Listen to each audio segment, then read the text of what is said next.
After everything that's happened, John is experiencing an overdose of anti-life. Can the Martian save him before it's too late? Phones ring all across Middleton. All the calls are going to the FBI. Wives informing on their husbands. Neighbors informing on their neighbors. Children informing on their parents. John Jones stands in the office of his superior. The walls ooze with dark colors as the Martian inspects them. "Damnest thing. Must be something in the air," the chief says about the tip lines. The Martian peers at the red tendrils that begin to snake out of the black ooze. Cracks spread, grow, deepen. Space between meanings. Worlds widen, realities splintering. The Martian notes. John turns back to the chief as the older man bites into a pulsing green chicken tender. "No, please, no! If you only knew what they put us through in life, you'd never take a bite!" The tender yells in a tiny voice. John tries to ignore it. "Most of it's probably bullshit, but someone's got to get up close and stick their nose in to be sure. Right now, that's you," the chief orders. John pulls his eyes away from the tender. "I was actually thinking of going home early. I think I'm coming down with something," he says softly. The Martian leans closer to the red tendrils. "Unmistakable signs of anti-life overexposure," the Martian notes. The tendrils suddenly snake out and grab hold of him, wrapping around his throat and limbs. The chief glares at John. "What the hell's gotten into you, Jones? Coming in late, leaving early? Not to mention all the complaints about your personal hygiene. What happened to my best agent?" the chief demands. The Martian pushes the tendrils back, forcing them back into the wall. "Anti-life overexposure is fatal in over 113% of all cases," he notes. John turns away from the window as he lights his cigarette. "I'm having some personal issues," he starts to say. But the chief waves away the idea, pointing out that he's had 3 divorces. "But I never let it affect the job. Look where it got me," he says with a smile as he waves the chicken tender at John. The Martian waves to get his attention and motions to the oozing walls. "Highly hostile architecture, John. Leave," he suggests. John nods his head and takes several puffs from his cigarette. "I appreciate the pep talk, Chief. I'll take care of those tips right away, sir," John tells him. Shortly, he finds himself in a bar, drinking a beer and smoking another cigarette. The smoke from everyone else's cigarettes wafts through the air and forms their thoughts. Shortness of breath, width, depth. Nauseous certainty you've ruined everything.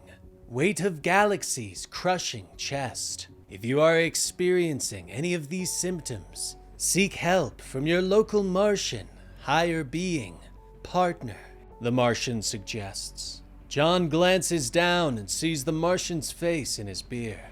"I'm fine, just thirsty," he growls as he finishes another beer. Meanwhile, at home, Tyler plays with his toys, crashing a car into the Martian's face. White smoke leaking from his eyes and mouth. New toys have been made. Strange, dark figures in suits. They have arrived in town. The suited government workers, unaware of who they actually work for. John sits at the bar and lights another cigarette as another beer is put in front of him. He stares at the dark crack on the wall, and something sinister seems to stare back at him. He finishes another beer. Avoidance, isolation, disassociation. Ineffective coping strategy for anti-life overload, the Martian notes. John shakes his head. "I'm not avoiding anything. I came clean to Bridget. I've tried to explain a dozen times. She thinks I'm crazy. I can't make it make sense. It's like something keeps getting in between us, changing the words before they get to her," John thinks. The Martian nods sagely as the smoke that comes from his cigarette. "Work of white," he notes. John slams down money for the drinks and stumbles outside. He throws up in the street. the mess getting on his pants. Slowly, he begins to stumble towards his home. I'm going to see Bridget and Tyler, and I need to do it alone, John tells the Martian. Can't leave you, partner. Further isolation will only exacerbate, intensify, speed up decline. Anti-life spreads through lack of human contact, the Martian tells him. John reaches for another cigarette. Look, if you're so convinced the white Martian is out there, you go look for it. Give me one night of quality time with my family, John suggests. You, we are weak, vulnerable, incomplete apart, the Martian points out. But John shakes his head and lights the cigarette. Just one night. I just need one normal night, he asks softly. There is a pause as the Martian ponders the request. Okay, partner. Quality time is approved treatment for anti-life overdose, the Martian tells him as it slips away, leaving John alone. John arrives home as the Martian makes its way through Middleton. It bounces from mind to mind, seeking out the white Martian. But he also helps. He stops a wife from cheating on her husband. It stops and sifts through the mind of a man with 3 separate families. Meanwhile, John arrives home and knocks on the front door. Bridget answers the door and stares at his disheveled appearance. She stares at the pants, throw up still staining his shoes and pant legs. Can I come in? He asks. Take off your pants, shoes and socks too, she says with a sigh before turning away. Meanwhile, the Martian is attending a rock concert, smiling as he joins the people in the mosh pit. Back at John's home, he finishes showering and puts on some fresh clothes. What did you want to talk about? Bridget asks him. John shrugs. I don't know. I guess I just wanted to talk, he tells her. She looks at him. John, we've talked. We talked a lot. You blamed all our problems on Martians, she reminds him. They're not actually Martians. That's just what they call themselves, he says softly. She looks around the room. Is he here now, the little green man? She asks. John smiles and shakes his head. No, I gave him the night off. Or he gave me the night off. Not sure which, he tells her. She leans in and rests her head on his shoulder. I'm worried about you, John. Be honest, though. Is it safe to be around you? She asks quietly. John ponders the question for a moment before shaking his head. No, it's not safe to be around me, he whispers. Elsewhere, the Martian is sifting through a janitor's mind, but suddenly they aren't alone. A suited man steps from the shadows and aims a revolver. Red, white, and blue smoke swirling around the weapon. We have you surrounded. Come out with your appendages, anthropomorphized and abstractually conceptual, up, the suit orders. The Martian smiles at the man. Silly, irrelevant, offensive, physical force fruitless, the Martian points out. But the suit shakes his head and grits his teeth. You have illegally entered this country and possibly violated laws of physics in the process. We're with the agency, and you're coming with us, the suit orders. The Martian leaps from the janitor's mind, and the suit opens fire. Red, white, and blue rounds flying through the air. This is not a gun.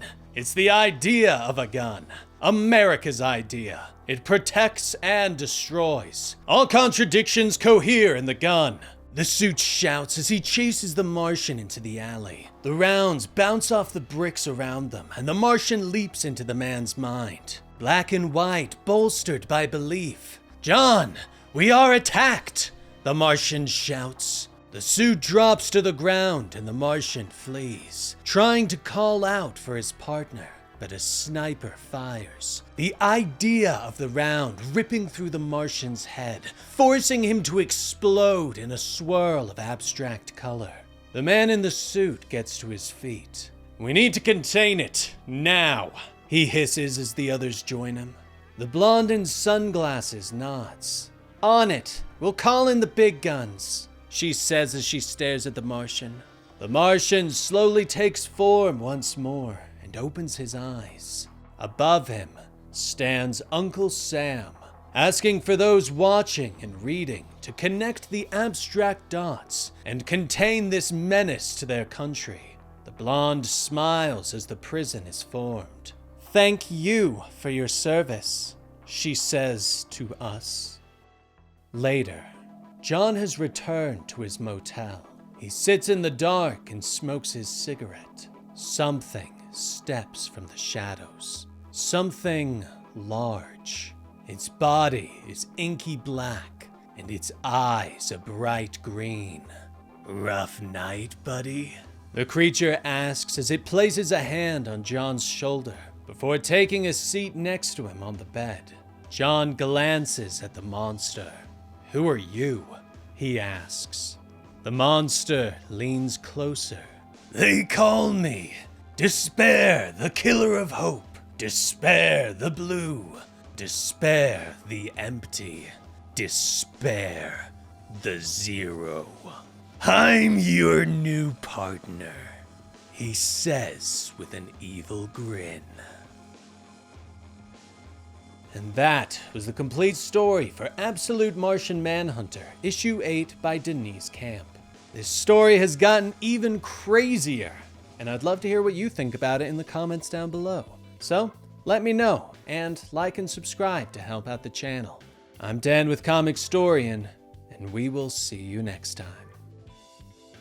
Rest in peace, Benny.